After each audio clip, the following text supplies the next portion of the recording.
nearly 30 years, Bob Weinstein has lived in the shadow of his older brother Harvey Weinstein. While Harvey, 65, was the very public face of Miramax and then the Weinstein Company from Sundance to Cannes to Hollywood, palling around with stars and schmoozing Oscar voters, Bob, 62, has served on TWC's board and tended to Dimension, the genre label, turning out movies like the Scream and Scary Movie franchises, that routinely made more money than all but Harvey's biggest hits.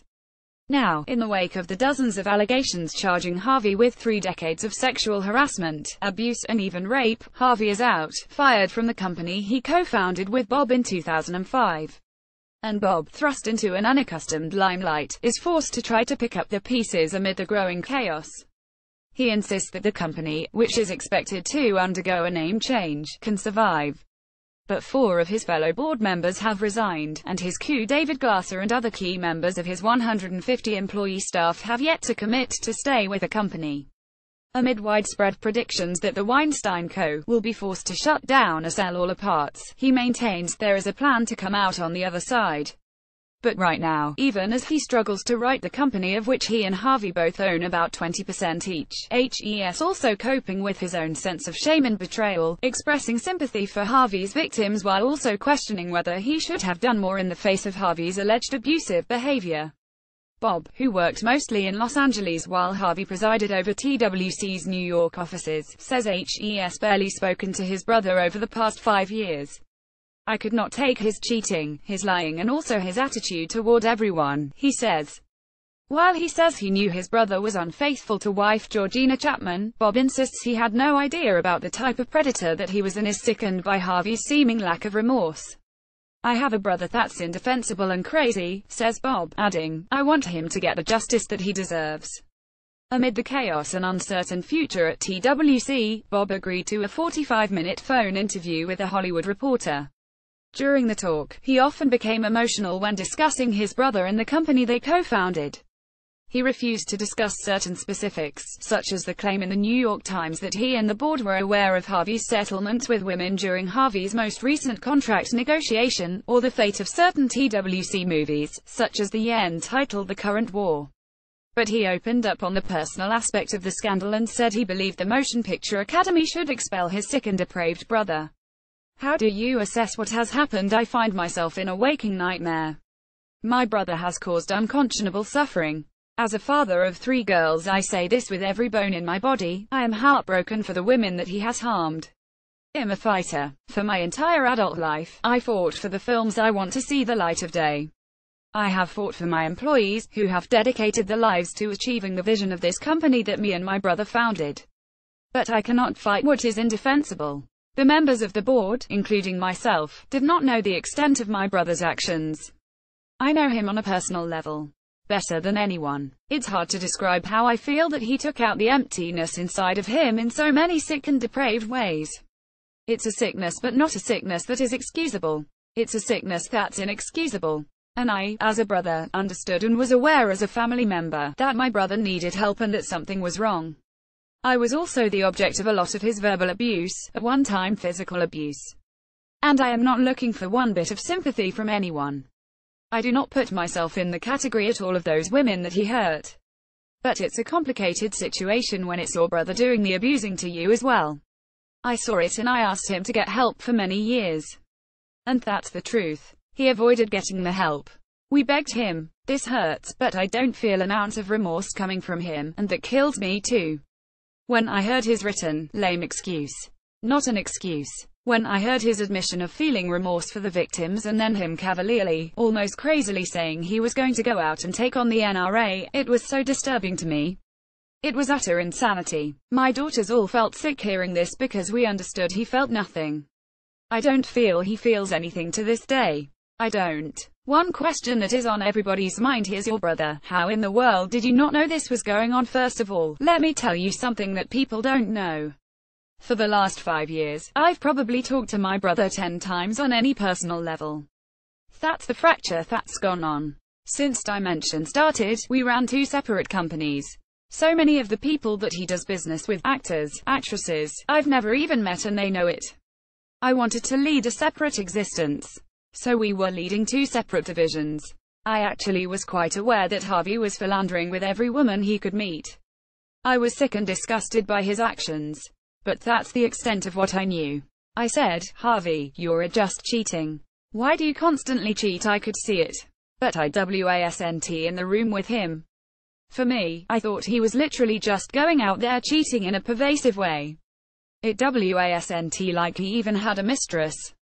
It was one after another and that I was aware of. But as far as being in a room and hearing the description in the New York Times, no way. No fin way was I aware that that was the type of predator that he was. And the way he convinced people to do things, I thought they were all consensual situations. I'll tell you what I did know. Harvey was a bully. Harvey was arrogant. He treated people like shit all the time. That I knew. And I had to clean up for so many of his employee messes. People that came in crying to my office, your brother said this, that and the other. And I'd feel sick about it. Why did you tolerate his behavior? Because it didn't rise to a certain level. I would often counsel people and say, you know what, you have a choice here. Leave, please leave. I don't know why some of them stayed. So I would just try to mend a broken fence. There is no mending this. This is not a broken fence. But I will not quit and leave the business that I built, rightfully so, and leave the films and filmmakers that I was involved in. When you guys were negotiating Harvey's 2015 employment contract, that I'm not gonna discuss. I'm sorry, I'm not gonna be litigated in this article. There is an investigation going on, let that investigation take its course. Do you think Harvey should be kicked out of the academy? Yes, I do. I was gonna actually write to the academy. And I will do it. I am gonna write a note to them saying he definitely should be kicked out of the academy. You issued a statement earlier today saying that the company is not for sale despite reports that it could be shut down or its parts sold off.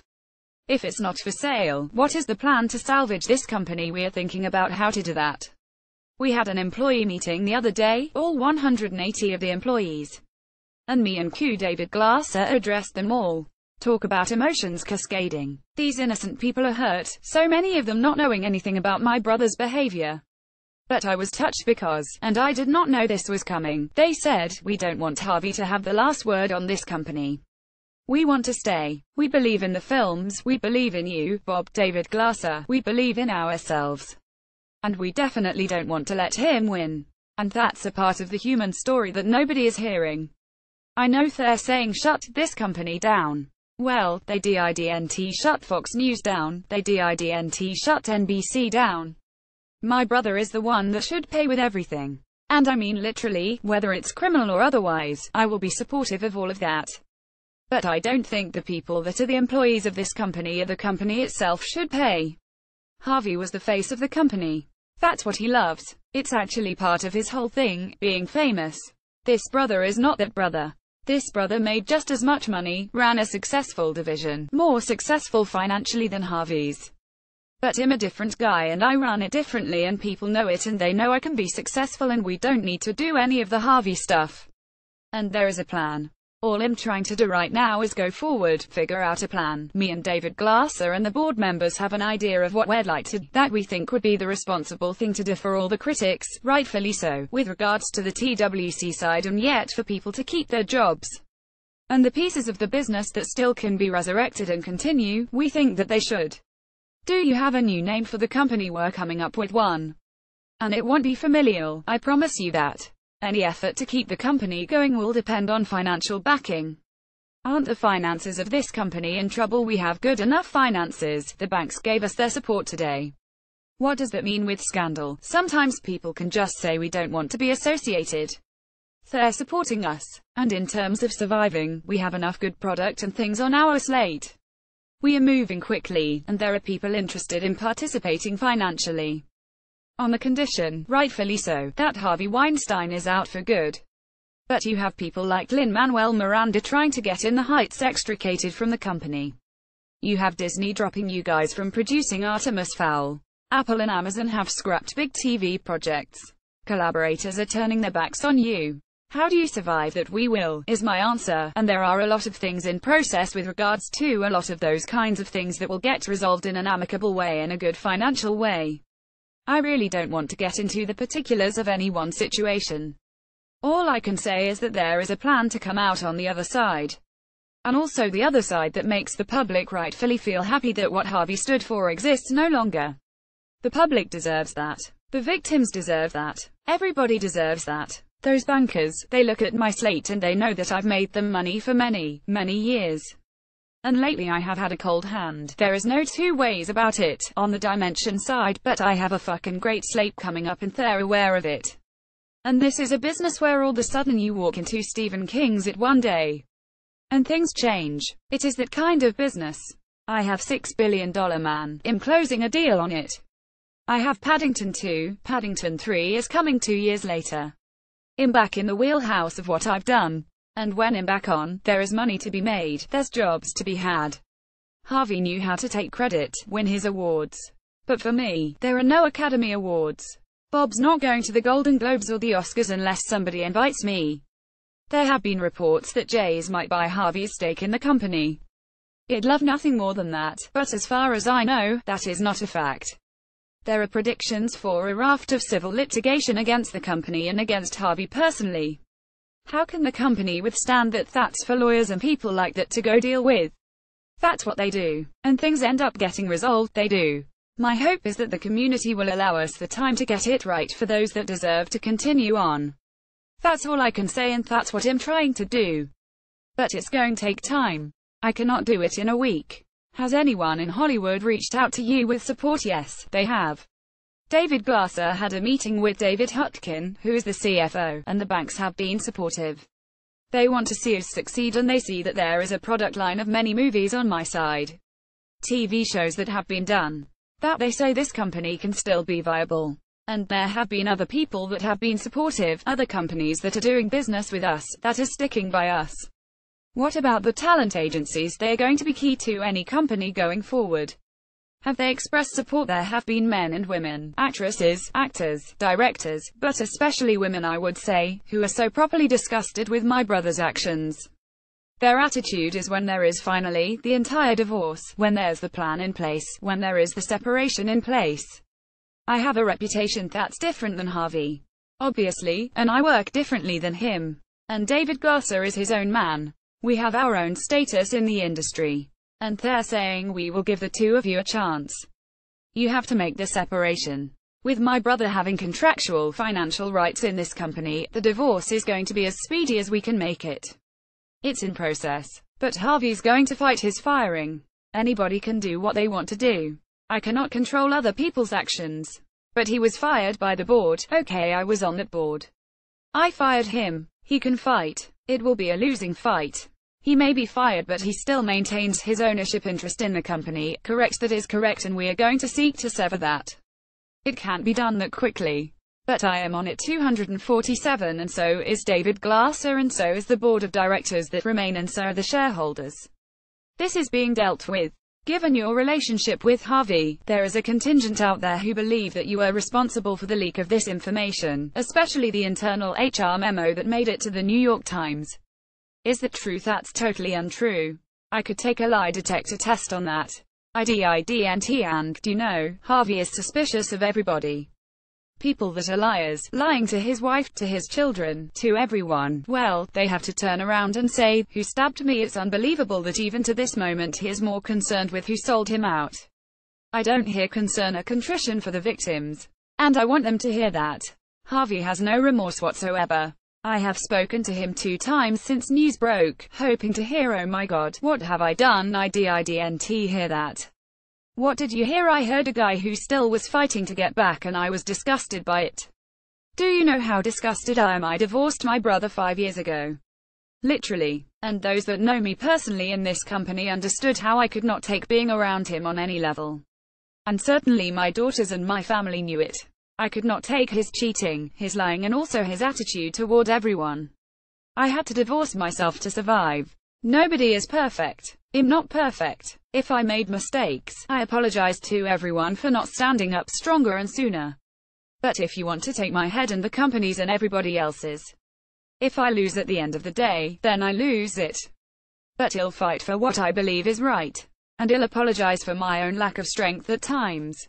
Do you believe that the 2015 incident with model Ambra Batalana and the NYPD investigation derailed the deal for ITV to acquire the company's TV division again? This is where I draw the line in terms of getting into a specific. I don't want to comment on that kind of specific. He'll ask a general question then. Do you believe that Harvey's antics hurt the business in the past? I'm being honest. I don't know what hurt a didn't. I haven't had a relationship with him as a brother for many years. But I'm ashamed that he is my brother, to be honest, and I am ashamed that these are his actions. I'm not thinking at this moment about dissecting what may or may not have affected any past situation. I'm so in the here and now and feel sick. Mira Sorvino came out and told her story in The New Yorker. I have been a personal friend of Mira for the last several years. We reconnected when I rented a house in Malibu. Mira, her husband and her kids have come over and spent many hours together with us. But she never told me. And now I literally was texting with her, and she said, "Are you mad at me?" And I said, "Mad at you. I'm so proud of you, but I feel sick that you had to hold that kind of thing in." Harvey should never be allowed back, ever. Ever. He lost his rights. He didn't lose his rights to be rehabilitated as a human being. But as far as being in this town again, I mean, give me a break. What do you think Harvey will do with the rest of his life? He lived for this business and he lived for the outside persona. There were no insides to this, as far as I can see. So unless there becomes an inner person inside there, I have no idea what he'll do. Will you cooperate with any police investigation? 100% if it came to that. If I had anything to offer, I would. 100%. There have been stories that once, when Harvey got physical with you, he broke your nose. He didn't break my nose, but he got physical and there were several people there, and he assaulted me. And I should they done something then. Why did you not? All I can tell you is it's like asking any other victim why they didn't stand up. I regret that beyond all measure. I live with that. That was a defining moment for me of cowardice on my own part. Not easy to live with. It doesn't absolve me of my own cowardice, but this is the thing that happens. This is the nature of that whole syndrome.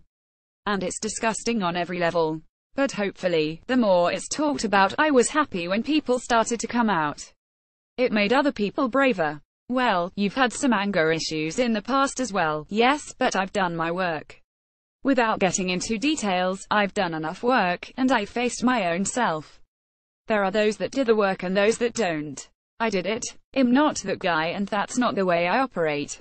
Any last thing you'd like the entertainment community to hear from you with regard to this situation? I'm mortified and disgusted by my brother's actions. And I am sick for the victims. And I feel for them. I feel for them.